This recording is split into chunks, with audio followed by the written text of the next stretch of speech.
It's the Man Cave Club.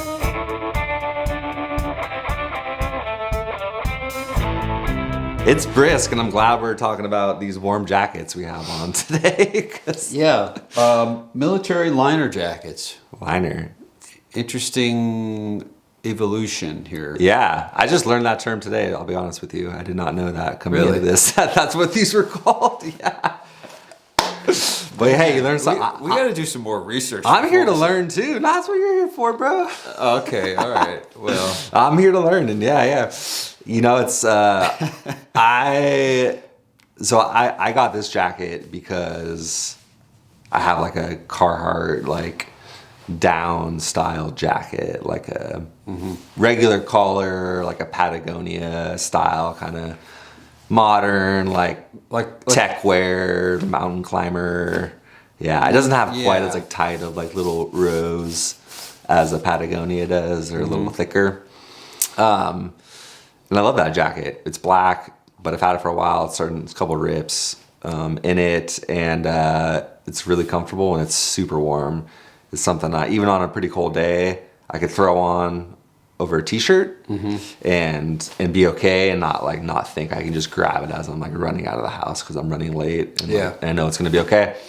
But I started thinking maybe I could have something that serves a very similar function that fits my style a little bit better, or that like has style, I should say, maybe, you know. Those insulated jackets, back in the day, we used to call them mountain climbing jackets. Yeah, right? totally. Mountaineer jackets. Yeah. You see the guys that climb Everest wearing those. Yeah. And of course, theirs are Totally. super thick, right? It's like the Michelin Man. Yeah, you know? I don't think that's wrong to say. And nowadays I feel like there's like it's like a trope or a meme that the like financial street, the finance tech guys wear like the vests. That's like their uniform and stuff. Right. So. The style has definitely been yuppified. Yeah. So for me, the journey to this jacket, this iron and resin Shasta jacket, has come from trying to un-yuppify that garment that I like, actually. I like the function it serves in my wardrobe. Well, I think it's interesting because what we're talking about in terms of like the more urbane styling of the type of like outdoors outerwear garments that have been brought into the more urban area wear style form, but these are more like a direct descendant of the military style, military surplus, which is huge, like in the late 80s and early 90s. I'm talking about real military surplus. Yeah. Like if you were looking for a liner jacket, that's the only place you could get them. Yeah. Right? Sure. But now everyone makes them. Everybody's making them. Yeah. Everybody sells them. Yeah. So, I mean, we were talking about this earlier. It'd be interesting to do a deep dive of where that link between the original military surplus jackets and the mainstream like retail market, like who were the first to bring the military surplus style, like the liner jacket, into the mainstream market. Yeah. Of course, a lot of it derived from the Japanese manufacturing, reproduction houses. Buzz Rickson is on the top of the list. Real McCoy's, I think they do a military style liner jacket. Nowadays, these iterations that you and I are wearing are meant to be like standalone, right? They're not. Sure, you could wear this under an outer shell, but it doesn't like functionally attach to anything, to any outer shell. It's just meant to be. The original ones had like the button loops, and they actually buttoned inside of a canvas military jacket or a cotton military jacket. It was the lining, hence liner jacket. Right, exactly. Yeah. And this jacket here is from Eat Dust, which I purchased from Butterscotch in Long Beach. Love it. Tommy. I specifically bought the slightly smaller size. This is a small on me. I mean, I probably could have went with a medium if I was going to wear it just as a regular outer jacket By itself. Yeah. Yeah, like yours. I think yours fits more like a regular jacket. Totally, an yeah. outerwear jacket. Yeah. Where mine is it is a little small. I mean, I don't mind that, but I specifically bought it on a small side because I wanted to wear it underneath a leather jacket As a liner. Yeah, as a liner. Go Yeah. figure. Yeah, so I mean that makes sense, you know, and I think these types of jackets in a smaller size, like it offers a ton of warmth, Right. for its size, like for the amount of volume it takes up under your jacket. Like it Exactly. adds way more than if you just threw a flannel on under your jacket, Right. Because it has just better insulating properties. Yeah, right? and this one's like it's relatively short. I did notice that it goes down a little bit longer in the back. Yeah. Because for riding, probably as you're leaned over, right? Yeah, I think the original ones may have been designed that way. Interesting. That they're a little bit longer in the back. We were talking about earlier. I had like an M1 jacket back in like the early '90s that I actually bought at a military surplus store in New York, and it had the button-in, button-out liner jacket inside of it. Wow.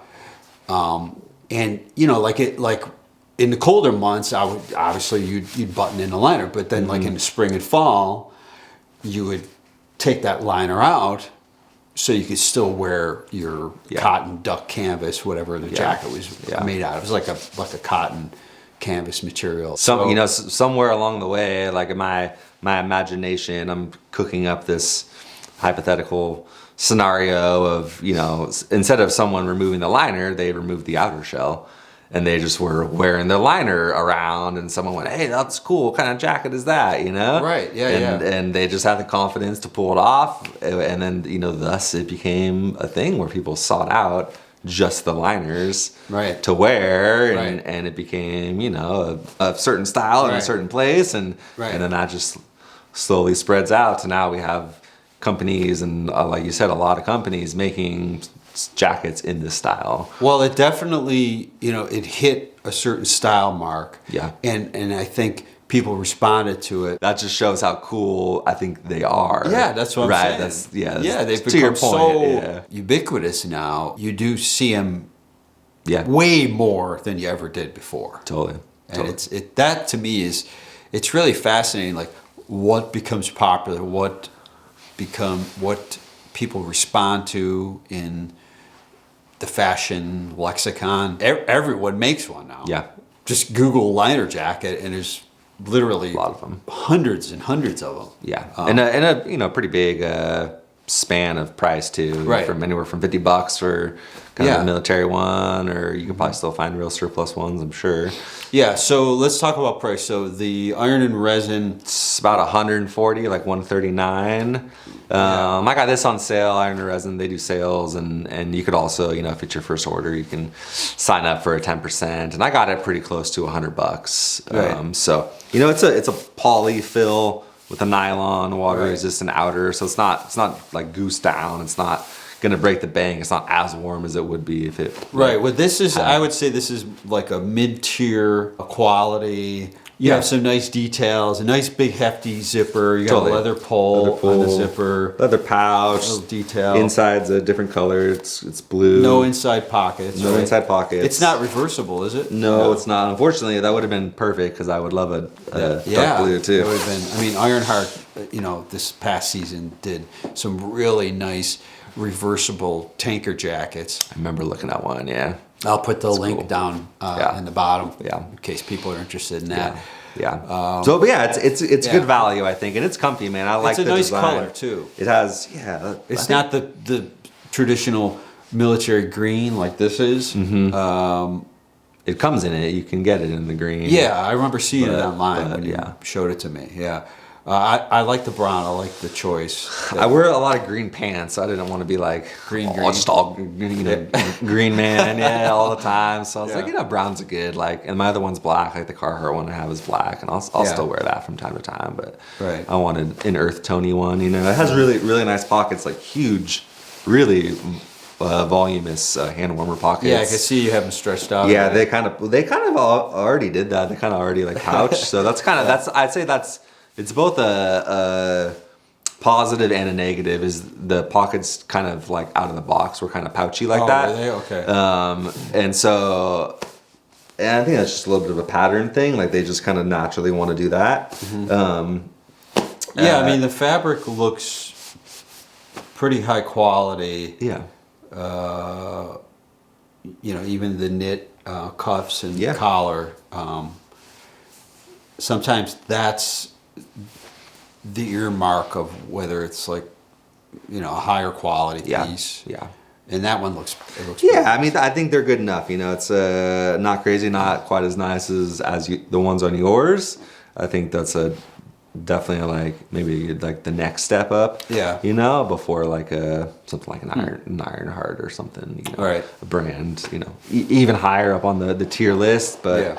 and this one has cool style, man. I like this wavy stitch pattern too. It was cool. Not the kind of standard diamond tuck and roll look. And I would say, like, if you look at some old photos of World War II Japanese military, this is very indicative of that. Really? Cool. Yes. Is E-Dust from Japan? Are they a Japanese company? Yes. Okay. This is a Japanese brand. Cool. Got it. Yeah, So that's E-Dust. imported. So Tommy imports that from Japan. The new iteration of this is really nice. It's green and it has black cuffs and collar. Yeah. Love it, man. Well, yeah, I don't know what else to say about military liner jackets. We love them. Yeah. Perfect for the Northwest here in California. Yeah, I think they're a good, like, kind of transitional season, like jacket option. You know. Yeah. Not maybe warm enough for like standalone like deep winter jacket. But a good, you know, layering option if you're Right. somewhere you layer, but maybe more like, you know, it's definitely more than adequate for like fall, springtime. Or winter in Northern California.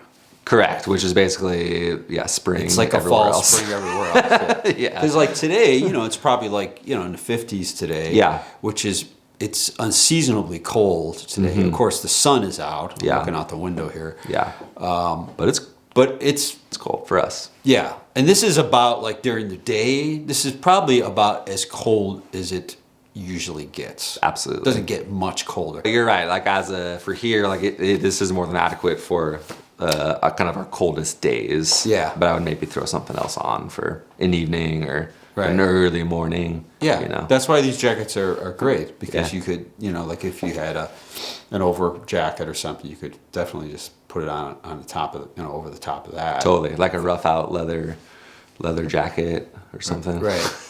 Right. A little foreshadowing. Yeah. Yes. Yes. Cool. I'm glad we came back, man. Couple of little videos before the holidays. Well, guys, thanks for joining us again. This talk on these liner jackets. If you got any questions, you know, drop them down below. As always, I'm Jimmy with Nerd with Boots. Paul Motocan On Instagram, That's it. We are Jimmy and Paul. Jimmy and Paul talking about it all. Thank you for joining us in the Man Cave Club. Don't forget to like and subscribe.